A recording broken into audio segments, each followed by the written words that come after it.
बेटा अस्सलाम वालेकुम।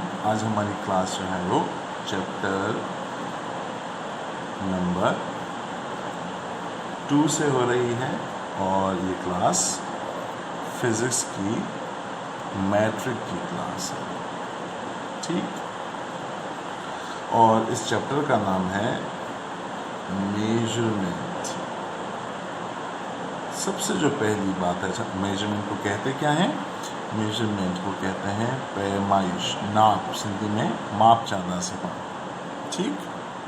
So what is measurement? Measurement है क्या, इस पर बात करते हैं हम लोग। पहले इसकी डेफिनेशन लिख देता हूँ, थोड़ी सी कॉम्प्लिकेटेड होगी, इग्नोर करें इसको पहले। The comparison of physical attributes of anything with its standard parameters। ये क्या बोल रहा है अभी आपको फ़िलहाल समझ में नहीं आएगा, ठीक। देखते हैं इसको, ज़रा बात करते हैं इस बारे में। बेटा कंपैरिजन ऑफ फिज़िकल एट्रीब्यूट, वो पहले फिज़िकल एट्रीब्यूट्स क्या होते हैं? फिज़िकल एट्रीब्यूट्स वो होते हैं जो किसी भी फिज़िकल चीज़ के जिसका दुनिया में वजूद है, जिसकी बॉडी है, उसको हम कहते हैं फिज़िकल कोई ऑब्जेक्ट। और उसकी जो भी प्रॉपर्टीज़ होती हैं, जैसे उसका टेम्परेचर है, उसकी डेंसिटी है, उसका मैस है, उसकी हाइट है, विड्थ है, लेंथ है, और भी अगर कोई इसकी एट्रीब्यूट्स हैं, क्वालिटीज़ हैं, तो उनकी पैमाइश जब आप यानी उसको मेजर या कंपेयर करते हैं किसी दूसरी यूनिट, अच्छा दूसरी यूनिट क्या होगी या दूसरी पैरामीटर क्या होगी, वो पैरामीटर होगी जो इसको पहचानने के लिए आप इस्तेमाल करते हैं। ये बात जो मैंने बोली इसको समझने की कोशिश करता हूँ।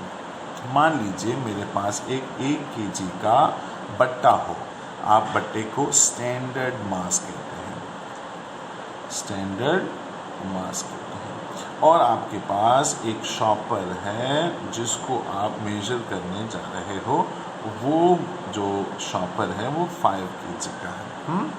तो अब आप क्या कर रहे हो?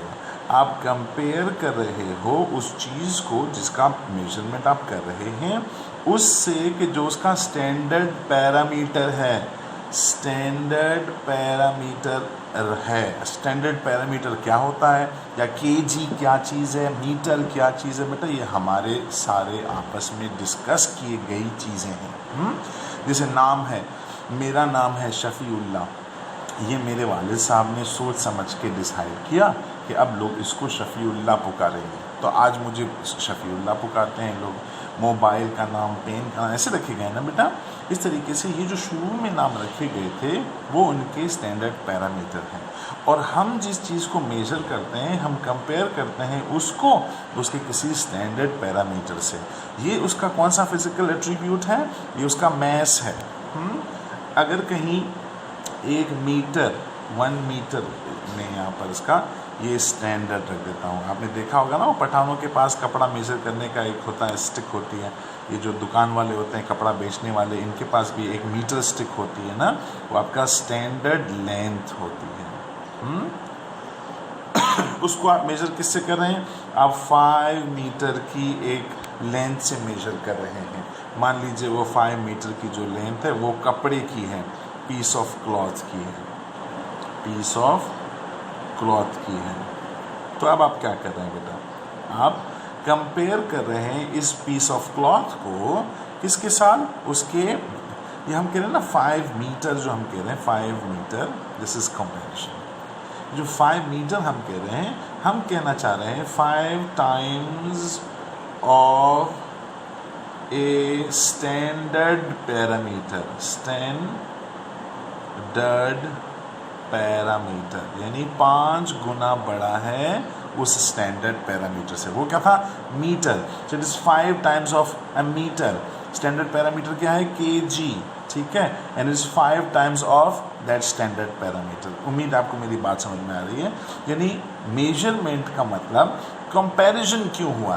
कंपैरिजन इसलिए कि आपको पता चले कि आप जो स्टैंडर्ड मास है या स्टैंडर्ड कोई चीज़ है, पैरामीटर है, उससे जो आप जिस चीज़ को मेजर कर रहे हैं वो कितना बड़ा या छोटा है। आपको मेरी बात समझ में आ रही है बेटा? यानी हम स्टैंडर्ड पैरामीटर से कंपैरिजन को मेजरमेंट कहते हैं। और उसको बताने का ये आपने जो मैंने बताया अभी कि 5 times of the standard parameter, ठीक है। जैसे आपने कहा 5 kg, तो ये 5 टाइम्स ऑफ a kg है। 5 टाइम्स कंपैरिजन कर लिया आपने ऑफ a kg, किससे? उसके स्टैंडर्ड पैरामीटर से। ये तो हो गई बात मेजरमेंट की। अब आ जाते हैं फिजिकल क्वांटिटी क्या चीज़ है सर? फिजिकल क्वांटिटी क्या चीज़ है बेटा? ऐसी कोई भी क्वांटिटी, मिकदार, हम इसको उर्दू में बोलते हैं तबई मिकदार। फिजिकल क्वांटिटी क्या चीज़ है सर? ऐसी कोई भी चीज़ जिसको आप नाप सकते हैं, आप उसकी माप कर सकते हैं, आप उसकी पैमाइश कर सकते हैं, उसको हम फिजिकल क्वांटिटी बोलते हैं। जैसे मान लीजिए आप सुबह उठे और आपने कहा मैंने ख्वाब देखा है, तो मैं कहूँगा आपने कितना बड़ा ख्वाब देखा, 5 मीटर का, 10 मीटर का या 20 मीटर का? नहीं, आप ये सवाल ऐसा नहीं करेंगे, है ना। या आप ऐसे करें, आपका दोस्त है, आप उसे कहें कि मैं बहुत वफ़ादार हूँ और आप कम वफ़ादार हैं, क्योंकि मैं 5 किलो वफ़ादार हूँ और आप 2.5 किलो वफ़ादार हैं। अब ये चीज़ें, वफ़ादारी, ख्वाब, झूठ, ईमानदारी हैं, ये वो चीज़ें हैं जिनको आप मेजर नहीं कर सकते। तो ये फिज़िकल क्वांटिटीज़ नहीं है, क्योंकि हम उन्हें छू नहीं सकते। ऑब्जेक्टिव एग्जिस्टेंस नहीं है, मटेरियलिस्टिक एग्जिस्टेंस नहीं है उनका, तो इसलिए हम उनको मेजर यानी माप नहीं सकते। तो जिनका फिज़िकल एग्जिस्टेंस है बेटा, हम सिर्फ उन्हीं को ही मेजर कर सकते हैं, हम उन्हीं की जो है वो नाप कर सकते हैं। जिनका फिज़िकल एग्जिस्टेंस नहीं है, हम उनको मेजर नहीं कर सकते। तो क्या लिखें भाई? द क्वांटिटी, वो मिकदार, quantity which can be measured, which can be measured is called a physical quantity. Physical quantity, ठीक है। जिस चीज़ को हम मेजर कर सकते हैं उसको हम लोग फिज़िकल क्वांटिटी कहते हैं, है ना। ख्वाबों को, तसव्वुरात को, सोच को, हम झूठ को, सच्चाई को हम मेजर नहीं कर सकते। जिन चीज़ को हम मेजर कर सकते हैं उसे हम फिज़िकल क्वांटिटी से, इसका एक्सप्रेस करने का तरीका बेटा मैंने आपको पहले भी बताया यहाँ पर कि आप उसको 2 बातों से करेंगे, ठीक है, एक्सप्रेस। एक तो आप एक नंबर लिखेंगे और साथ में आप उसका स्टैंडर्ड पैरामीटर लिखेंगे। ये जो मैंने 5 kg यानी 5 kg लिखा है, उसमें 5 को हम कहते हैं मैग्नीट्यूड। और मैं आपको मुबारकबाद देता हूँ। क्यों? आप एक ऐसे लफ्ज़ से इंट्रोड्यूस हो रहे हैं जो अब आपकी ज़िंदगी का हिस्सा बनने वाला है। फिज़िक्स में मैग्नीट्यूड की बड़ी हैसियत है बेटा। मैग्नीट्यूड किसी नंबर को कहा जाता है और नंबर एक बेहतरीन चीज़ है जो आपको ये बता सकती है कि कौन छोटा है और कौन बड़ा है ना। मैं कहूँ उस बच्चे ने 5 घंटे लिए, 5 आवर लिए, और दूसरे ने 3 आवर लिए काम करने के लिए, तो बताइए किसने काम जल्दी किया? उसने जिसने 3 आवर्स में किया। सर कैसे पता चला? क्योंकि 5 बड़ा है, 3 छोटा है, कम टाइम इसने लिया, काम जल्दी उसने किया।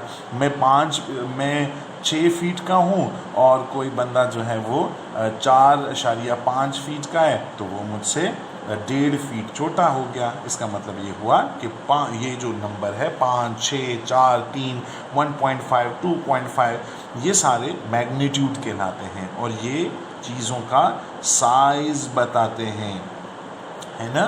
और केजी जो है वो उसका स्टैंडर्ड पैरामीटर है, स्टैंडर्ड पैरामीटर, ठीक हो गया। यानी कि किसी भी फिज़िकल क्वांटिटी को एक्सप्रेस करने के लिए आपको दो चीज़ों की ज़रूरत होती है। एक मैग्नीट्यूड की, जो क्वांटिटी का साइज़ बताता है, छोटा है या बड़ा है, और अगर बड़ा है तो कितना बड़ा है, और अगर छोटा है तो कितना छोटा है। और केजी स्टैंडर्ड पैरामीटर आपको बताता है कि आप किस चीज़ की कौन सी क्वांटिटी को मेजर कर रहे हैं। अब बेटा फिज़िकल क्वांटिटीज़ दो किस्म की होती हैं। एक को आप कहते हैं फंडामेंटल क्वांटिटी, फंडामेंटल क्वांटिटी। कुछ लोग इसको बेसिक क्वांटिटीज भी कहते हैं, क्वांटिटी, ठीक। और कुछ होती हैं डिराइव्ड क्वांटिटीज, डिराइव्ड क्वांटिटीज। ये क्या है? यानी क्वांटिटीज, फिजिकल क्वांटिटीज की फिर दो किस्में होगी। आप इसका एक वो भी बना सकते हैं ट्री चार्ट में, बल्कि बना ही लेता हूँ, अच्छा लगेगा। फिजिकल क्वांटिटीज दो किस्म की हैं, क्वांटिटीज दो किस्म की हैं। एक वो जिन्हें आप फंडामेंटल कहते हैं, फंडामेंटल क्वांटिटीज कहते हैं, क्वांटिटीज कहते हैं। और दूसरी कौन सी? वो जिन्हें हम ड्राइव्ड कहते हैं, ठीक, ड्राइव्ड। अब फंडामेंटल और ड्राइव क्वांटिटीज क्या हैं, आइए ज़रा इस पर बात करते हैं। बेटा इसको थोड़ा सा रहने देते हैं। बेटा देखिए, एक गांव में आप चले जाएं और आप एक बंदे से कहें कि दो तस्वीरें दिखाएं उसको, और आप उसको कहें कि ये जो रेजोल्यूशन है वो 1080 पिक्सल का रेजोल्यूशन है, ये वाला 720 पिक्सल का रेजोल्यूशन है। पिक्सल का जब लफ्ज़ आप लेंगे तो वो उस गांव वाले के लिए बिल्कुल बेकार बात है। बात समझ में आ रही है बेटा? यानी पिक्सल एक ऐसी चीज़ है जिससे एक आम आदमी की जान पहचान ना हो तो खैर है, लेकिन ऐसी क्वांटिटीज़ जो बहुत ज़्यादा इस्तेमाल होती हैं हमारी आम रोज़मर्रा ज़िंदगी में, तो उनके बारे में ना जानना, that's cruel. I hope I am making sense here. So the quantities which are very very often used, जो बहुत ज़्यादा इस्तेमाल की जाती हैं क्वांटिटीज़, वो क्वांटिटीज़ वो होंगी जिनको हम सबको मालूम होना चाहिए, है ना। तो इसीलिए हम साइंसदानों ने बैठ कर ये सोचा कि ऐसी क्वांटिटीज़ जिनका इस्तेमाल हम बार बार करते हैं और हर आदमी कर रहा होता है, जैसे चीनी हर बंदा ख़रीदता है, तो केजी का किसको पता नहीं होगा, सबको पता होगा। कपड़ा हर बंदा ख़रीदता है, तो मीटर का किसको पता नहीं होगा, सबको पता होगा। वक्त हर बंदा जानता है, तो टाइम का, सेकंड का किसको पता नहीं, सबको पता होगा बेटा। तो इसका मतलब ये है कि वो क्वांटिटीज़ जो बार बार इस्तेमाल की गई और हर आदमी इस्तेमाल करता रहा, वो ऐसी क्वांटिटीज़ को हमने कंपाइल करके एक जगह पे जमा कर दिया और कहा उनको कि वो फंडामेंटल क्वांटिटी या फिर बेसिक क्वांटिटीज़ हैं। और डिफ़ाइन कैसे करें? ये वो क्वांटिटीज़ हैं जो किसी चीज़ पर डिपेंड नहीं करती, they do not depend on any other quantity, किसी भी क्वांटिटी पर डिपेंड नहीं करती। ये इंडिपेंडेंट क्वांटिटी है बेटा, ठीक है। कौन सी है मैं आऊँगा डिटेल में बाद में, ठीक। और डिराइव्ड क्वांटिटीज़ कौन सी हैं? जो इनसे बनी हैं, इनसे डिराइव हुई हैं। डिराइव का मतलब ही अखज़ की गई हैं। So the quantities which are derived from the fundamental quantities are called derived quantities. They depend on fundamental quantities. Fundamental quantities. I'm making sense. यानी कि डिराइव्ड क्वांटिटीज़ फिर फंडामेंटल क्वांटिटीज से बनी हुई हैं, इसीलिए वो डिपेंड करती हैं उस पर। मैं 2-4 मिसालों में चला जाऊंगा। सर ड्राइव क्वांटिटी क्या है, या पहले चले हम जिक्र कर लेते हैं।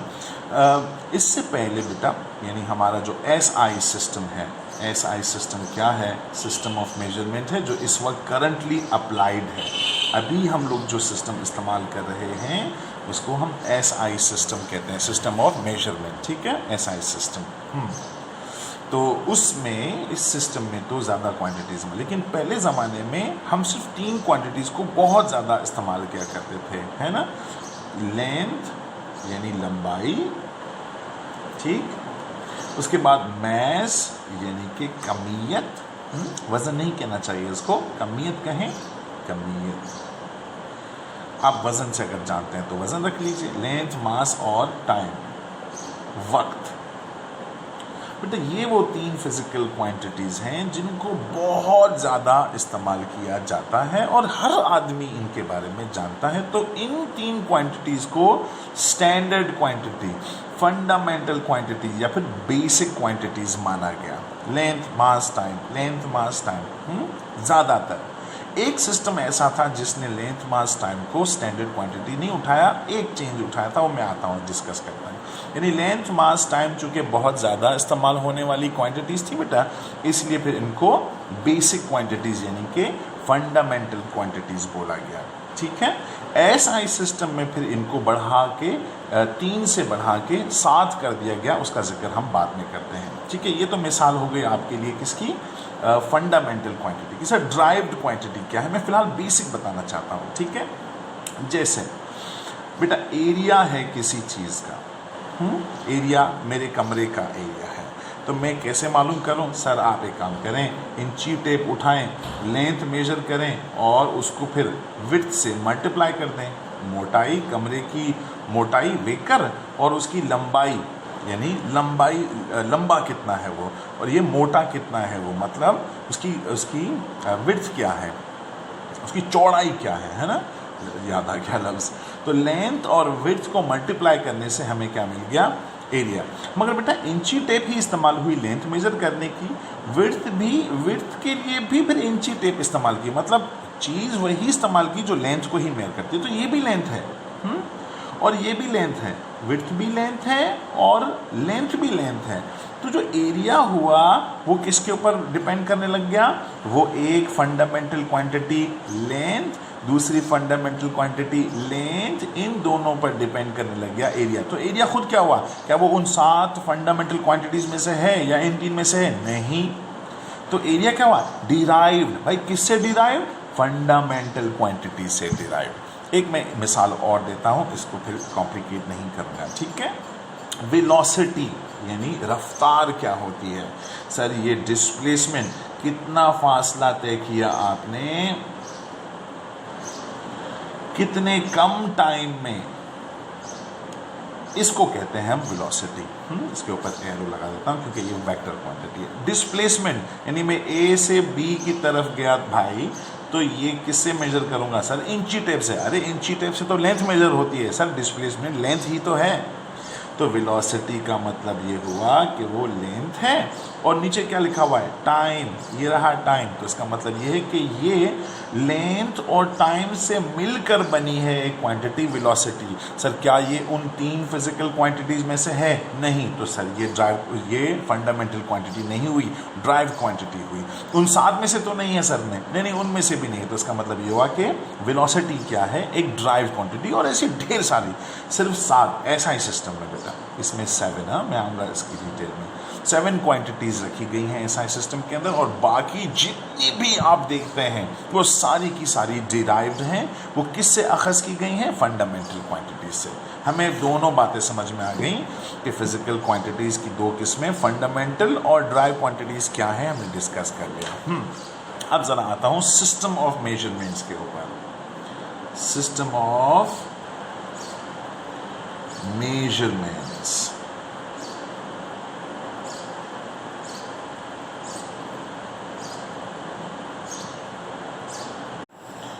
तो अब हम जाते हैं बेटा सिस्टम ऑफ मेजरमेंट्स।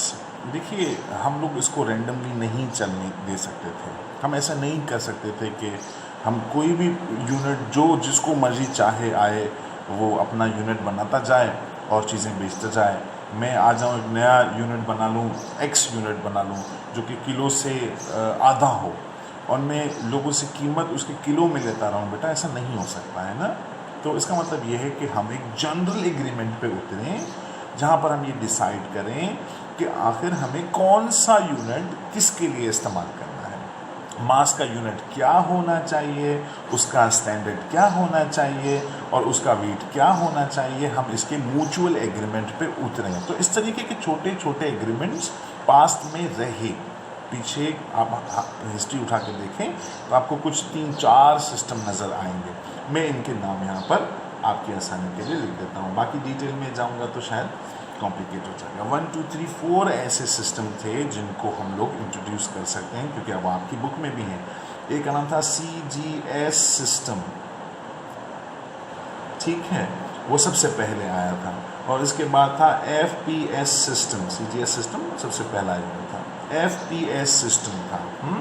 और तीसरा था हमारे पास MKS सिस्टम। और जो चौथा जो अभी तक इम्प्लीमेंटेड है, मॉडिफिकेशन होती रहती हैं थोड़ी बहुत, है ना। अभी 1984 के अंदर एक मॉडिफिकेशन हुई थी, उसमें मीटर की डेफिनेशन चेंज की गई थी, मगर सिस्टम बहरहाल वही है जो 1960s में दिया गया था। मैं आता हूँ उसके ऊपर बेटा। CGS सिस्टम बेटा 1832 में दिया गया। ये एक साइंसदान थे, उसका नाम था, यहाँ नहीं लिखता हूँ क्योंकि ये आपको कॉम्प्लिकेट कर जाएगा। आपको गूगल ज़रूर कीजिएगा, सर्च करो, उसको पढ़ो, रिसर्च ज़रूर किया करो बेटा। वो रटी रटाई बातें ना किया करो, हाँ, तो अपनी तहकीक भी किया करो। CGS सिस्टम जो है वो एक साइंसदान थे, 1832 में उन्होंने डिस्कवर किया था। उनका नाम था गॉस, कार्ल फ्रीडरिक गॉस। लिख लो, कार्ल फ्रीडरिक गॉस नाम था उनका। उनने इंट्रोड्यूस किया था कब? 1832 के अंदर CGS सिस्टम। इसके बारे में मैं जाता हूँ। CGS सिस्टम क्या सिस्टम है? सबसे पहले ये 1832 के अंदर इंट्रोड्यूस हुआ था। ये जो CGS है, ये क्या चीज़ है बेटा? 3 बल्कि 4 ऐसी क्वांटिटीज़ थी जो कंट्रोवर्शियली बेसिक क्वांटिटी यानी फंडामेंटल क्वांटिटीज़ रही हैं। मैंने पहले भी नाम लिखा था उनका।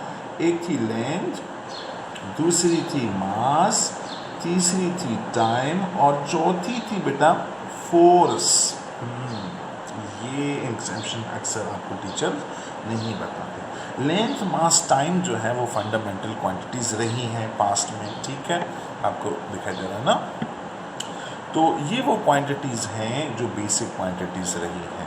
फोर्स अलबत्ता जो है वो कभी किसी सिस्टम में बेसिक रही और कभी किसी सिस्टम में डिराइव्ड रही। वो क्यों, मैं आता हूँ उसके ऊपर। तो बेटा लेंथ, मास, टाइम जो है वो फंडामेंटल क्वांटिटीज़ रही। CGS सिस्टम ने भी लेंथ, मास, टाइम को फंडामेंटल क्वांटिटी उठाया। लेंथ के लिए उन्होंने यूनिट उठाया सेंटीमीटर। तो सेंटीमीटर का C शुरू होता है, C से शुरू होता है, तो इससे ये हमारा C आ गया, ठीक, C। मास का यूनिट उन्होंने उठाया ग्राम, तो ये जो G आ गया हमारा वो ग्राम के लिए आ गया। टाइम का उन्होंने उठाया सेकेंड, और जो ये हमारा S आ रहा है वो टाइम के यूनिट के लिए आ रहा है, ठीक। फोर्स का इन्होंने एक यूनिट उठाया जो था डायन है, और ये किसके बराबर था? ये था ग्राम सेंटीमीटर पर सेकेंड स्क्वायर के। ग्राम यूनिट है ना, सेंटीमीटर पर। मगर इसको कहा गया कि ये हमारे सिस्टम में डिराइव्ड क्वांटिटी, यहाँ लिख देता हूँ, डिराइव्ड क्वांटिटी है। हमारे पास फंडामेंटल क्वांटिटी लेंथ, मास, टाइम है। लेंथ, मास, टाइम है, और फोर्स क्या है? डिराइव्ड क्वांटिटी है। CGS सिस्टम में 1832 कार्ल फ्रीडरिक गॉस ने ये इंट्रोड्यूस कराया। कितनी क्वांटिटीज़? 3 क्वांटिटीज़, याद भी हो गई होंगी ना। तो C से हमारा है सेंटीमीटर, G से हमारा हो जाएगा ग्राम, और S से हमारा हो जाएगा सेकेंड, ठीक हो गया।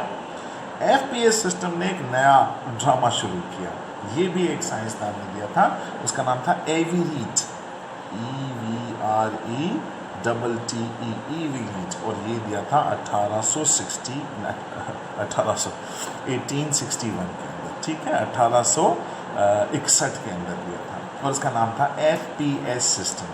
इसमें लेंथ का जो यूनिट उठाया गया वो उठाया गया फुट, और जो फोर्स है यानी P जो है वो पाउंड के लिए उठाया, और फोर्स को उन्होंने फंडामेंटल क्वांटिटी बनाकर उसका जो यूनिट है वो LB जो है ना वो लिब्रा से है, वो फोर्स का यूनिट बना दिया गया, यानी फुट, पाउंड, और टाइम का यूनिट उन्होंने सेकंड ही रखा।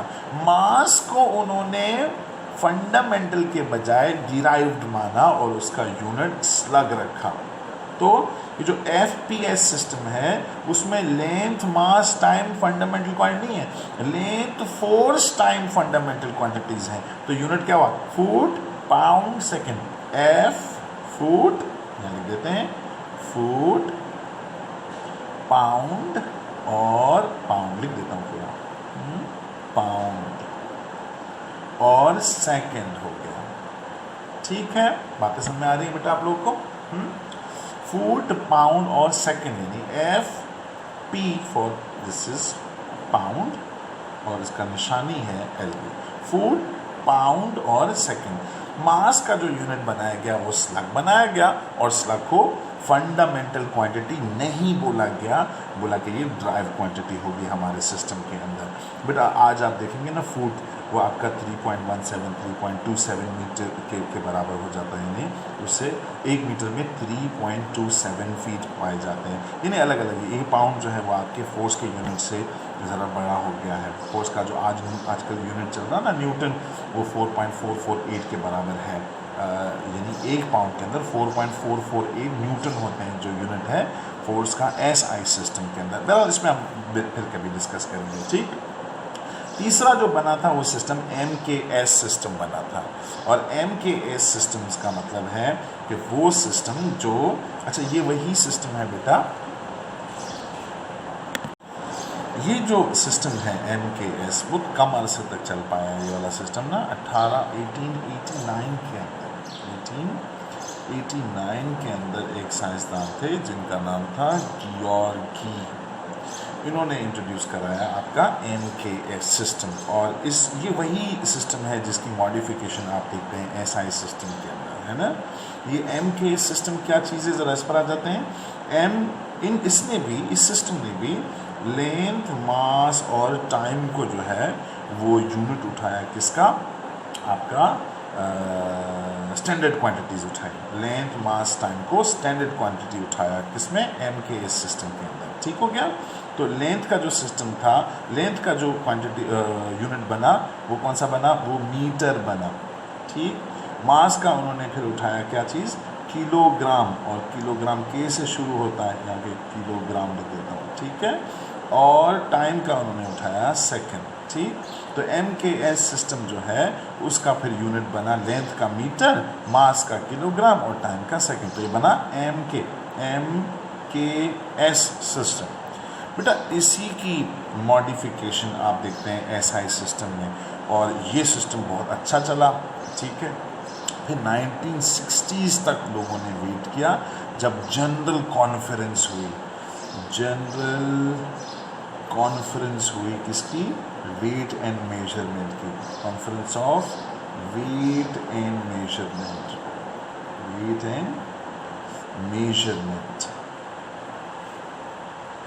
जनरल कॉन्फ्रेंस हुई जहाँ पर ये डिसाइड किया। कहाँ हुई थी ये, international bureau international bureau of weight and measurement,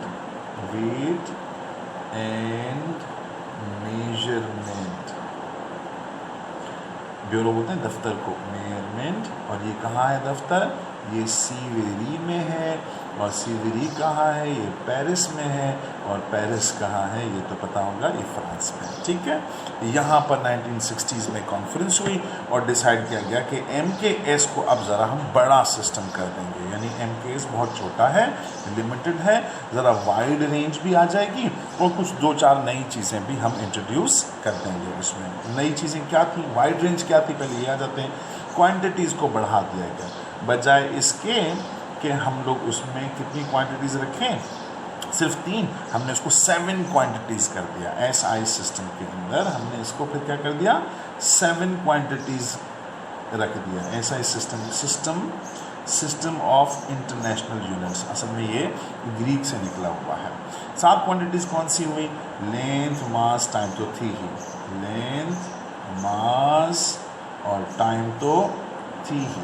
बढ़ा कौन सी दी, इलेक्ट्रिक करंट बढ़ा दी गई, इलेक्ट्रिक करंट बढ़ा दी गई। टेम्परेचर बढ़ा दिया गया, टेम्परेचर बढ़ा दिया गया, ल्यूमिनस इंटेंसिटी बढ़ा दी गई, ल्यूमिनस इंटेंसिटी बढ़ा दी गई, और सातवीं क्वांटिटीज अमाउंट ऑफ सब्सटेंस बढ़ा दिया गया, अमाउंट ऑफ सब्सटेंस बढ़ा दिया गया, यानी 4 क्वांटिटीज बढ़ा दी गई, लेंथ मास टाइम वही था। यूनिट्स इनके तो पता है, हमें ज़्यादा इसमें डिस्कस नहीं कर सकेंगे। लेंथ का यूनिट उधर भी मीटर था और एसआई में भी मीटर है। मास का यूनिट उधर भी किलोग्राम था और एसआई में भी किलोग्राम है। टाइम का यूनिट उधर भी सेकंड था और यहाँ पर भी सेकंड है। इलेक्ट्रिक करंट का जो यूनिट है वो एम्पेयर बना दिया गया। एम्पेयर यूनिट है किसका? इलेक्ट्रिक करंट का। ये एक साइंसदान है, उसके नाम के ऊपर है बेटा, उसका नाम है, बड़ा अजीब नाम है उसका, आप उसको प्लीज़ सर्च कीजिएगा और प्रोनाउंस करके दिखाइएगा मुझको। हाँ, इनका नाम है एंड्री मेरी एम्पेयर, ठीक है। मैं एक बार प्रोनाउंस करना दिल कर रहा है, बड़ा हंसी आती है मुझे इस प्रोनाउंस से। ये एंड्री मेरी एम्पीख है ना, और एम्पीख ये ना ख, ये हम प्रोनाउंस कर सकते हैं इसको। अच्छा, इसको अंग्रेज़ी में फिर एम्पेयर लिखते हैं तो यूनिट इसका एम्पेयर हो गया। टेम्परेचर लॉर्ड केल्विन के ऊपर रखा गया तो ये केल्विन इसका यूनिट हुआ, एक साइंसदान थे वो भी। ल्यूमिनस इंटेंसिटी का यूनिट कैंडिला रखा गया और अमाउंट ऑफ सब्सटेंस का मोल रखा गया। अब इनको एब्रीवेट यानी सिंबल क्या रखा गया? मीटर का छोटा m, किलोग्राम का छोटा kg, सेकंड का छोटा s, एम्पेयर का कैपिटल A, केल्विन का कैपिटल K, कैंडिला का CD और मोल का छोटा MOL। बेटा ये वो 7 फंडामेंटल क्वांटिटीज़ हैं, इनके 7 यूनिट्स आ गए हमारे पास, हमने इसको बहुत अच्छे से समझ लिया। एक बार फिर मैं रिपीट कर देता हूँ, length mass time fundamental quantities कौन सिस्टम के अंदर रही हैं, लेकिन 4 क्वांटिटीज़ को बढ़ा दिया गया एसआई सिस्टम में। ये कब हुआ? 1960s में कॉन्फ्रेंस हुई, general conference of weight and measurement हुई पेरिस में, फ्रांस में, और ये 7 क्वांटिटीज़ बना दी गई। इन 3 के बारे में तो पता है, इलेक्ट्रिक करंट वगैरह से हम स्टार्ट करें। इलेक्ट्रिक करंट उसका यूनिट है एम्पेयर, एम्पीख, ओके एम्पीख, और जाहिर करते हैं ए से। टेम्परेचर केल्विन जाहिर करते हैं के से। ल्यूमिनस इंटेंसिटी जाहिर करते हैं CD से। कैंडिला यूनिट है उसका, कैंडिला कैंडल से निकला है बेटा, हाँ, केल्विन लॉर्ड केल्विन का नाम, और अमाउंट ऑफ सब्सटेंस का मोल बना दिया गया। ये वो सिस्टम है जो आज भी अप्लाई है, 1960s में बना था, 2020 चल रहा है और आज भी ये सिस्टम चल। थोड़ी थोड़ी मॉडिफिकेशन होती रही है बेटा इसके अंदर। मॉडिफिकेशन का मतलब है थोड़े बहुत चेंज, लेकिन पूरा सिस्टम चेंज नहीं हुआ बेटा। 2 क्वालिटीज़ मैं इसकी बताता हूँ यहाँ पर आपको, और उसके बाद वो जो दूसरा इसका लेक्चर आएगा उसमें मैं इसको आपको इंट्रोड्यूस करूँगा। जो सबसे बड़ी बात है वो ये कि ये ब्रॉडर है। अच्छा नहीं, इससे भी अच्छी जो क्वालिटी है ना वो ब्रॉडर वर्जन है, यानी ये चीज़ों का ज़्यादा एक्सप्लेन कर रहा है। जो सबसे मेन क्वालिटी है ना इसकी, वो क्या है इसकी सबसे मेन क्वालिटी है सिस्टम ऑफ, ये इसमें आप ना छोटी क्वांटिटीज़ और बड़ी, larger and smaller calculation, larger and smaller calculation आप आराम से कर सकते हैं, कैलकुलेशंस आराम से कर सकते हैं। यानी आपको जैसे फॉर एग्जांपल CGS सिस्टम के फेल होने की वजह क्या बनी? ये हुई कि बहुत छोटे यूनिट उठा लिए उन्होंने। अब अगर फ़र्ज़ करें मैं कराची से ठट्टा जा रहा हूँ और वो 100 किलोमीटर का फासला है, ये बात से मैं बेटा यहाँ लिखता हूँ मैं, 100 किलोमीटर का फासला है कराची से ठट्टा, और मैं जानता हूँ कि 1 मीटर में 100 सेंटीमीटर होते हैं। यह किलोमीटर, फिर 1 किलोमीटर में 1000 मीटर्स होते हैं। अरे ये क्या हुआ भाई, आप 100 किलोमीटर में हैं तो आपने ये 1000 मीटर, तो ये हुए 1 किलोमीटर के अंदर 1000 मीटर हुए, ठीक है। आप 100 की बात करें तो मल्टीप्लाई करेंगे 100 से, फिर आप सेंटीमीटर तो मल्टीप्लाई करेंगे 100 से, तो ये 100 के कितने ज़ीरो हो जाएंगे? 1 2 3, फिर 1 2, फिर 1 2, इकाई दहाई सैकड़ों हज़ार 10 लाख 10 लाख करोड़, इतने सेंटीमीटर होते हैं आपके किसके अंदर। ये बात समझ में नहीं आई है ना? 100 किलोमीटर फासला है किसका, कराची से ठट्टा का। ठीक, मान लीजिए आज भी अगर CGS सिस्टम अप्लाइड होता तो क्या होता बेटा, 1 मीटर 100 सेंटीमीटर के बराबर होता है। और 1 किलोमीटर में 1000 मीटर्स होते हैं।